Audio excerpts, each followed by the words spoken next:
Good evening and welcome to Ville News. I'm Christina Ball alongside Kevin Lynch, here to give you the latest local, state, and national headlines. Coming up, we have updates on an act of extreme protest against the Israel-Hamas war and questioning from the Supreme Court regarding Florida and Texas social media laws. Stay tuned because Ville News starts now.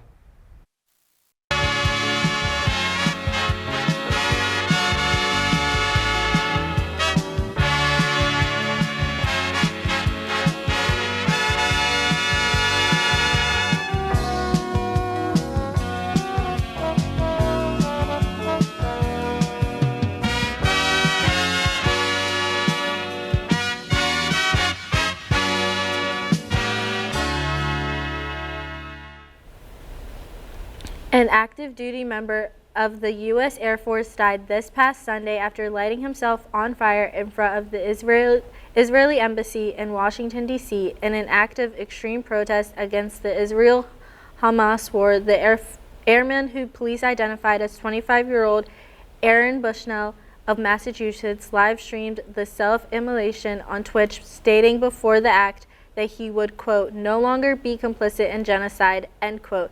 The Air Force confirmed Monday that Bushnell had been an active duty member of the armed forces since May of 2020, with a personal friend stating that while Bushnell had been anti-imperialist in his life, he had never seemed mentally ill.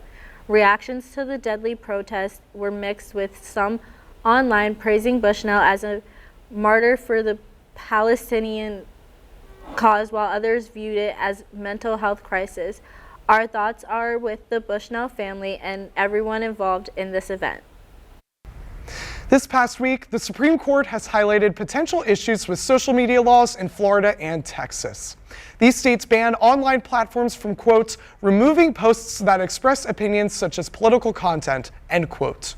They do this with the belief that it will prevent platforms from discriminating against conservatives. The Supreme Court is concerned with the possibility of the ruling being applied to other sites, such as Uber, and if companies are in the right when they moderate content for such issues, such as misinformation and hate speech. These issues are still actively being covered by the Supreme Court, addressing Florida specifically. As for right now, the Supreme Court is looking into how Florida's law could technically apply to Etsy, LinkedIn, and more.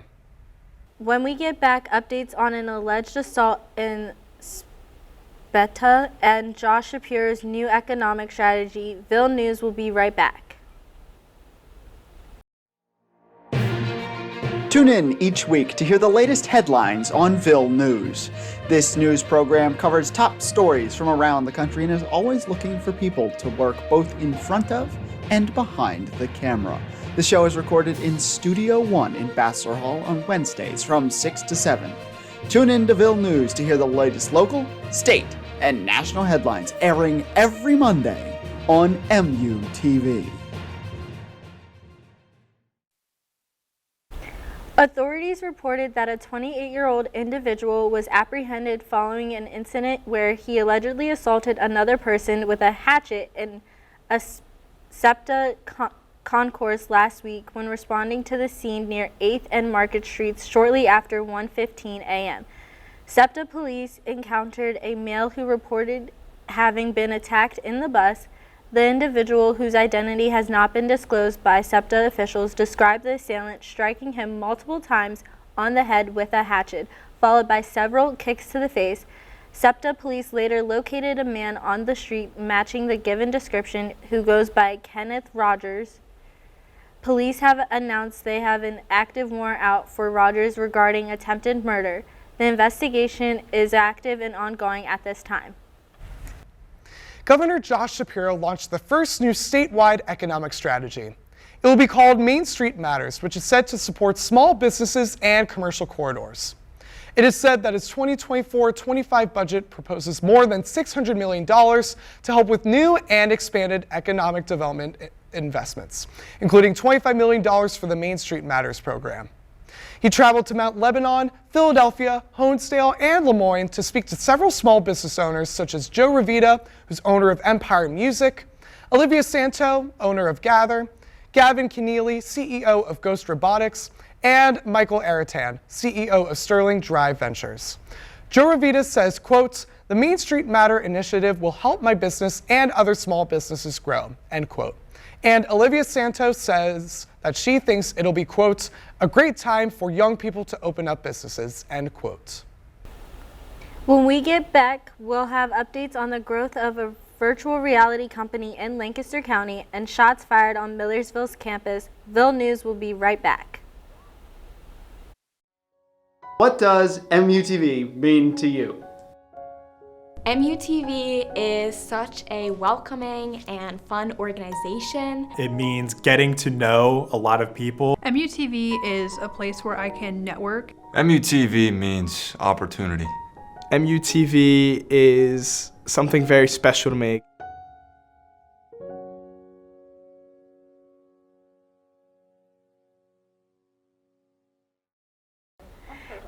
In 2018, if you wanted to try virtual reality for a company called Hyperdeck, you would need to go through an alley in Lancaster and then into a storage room.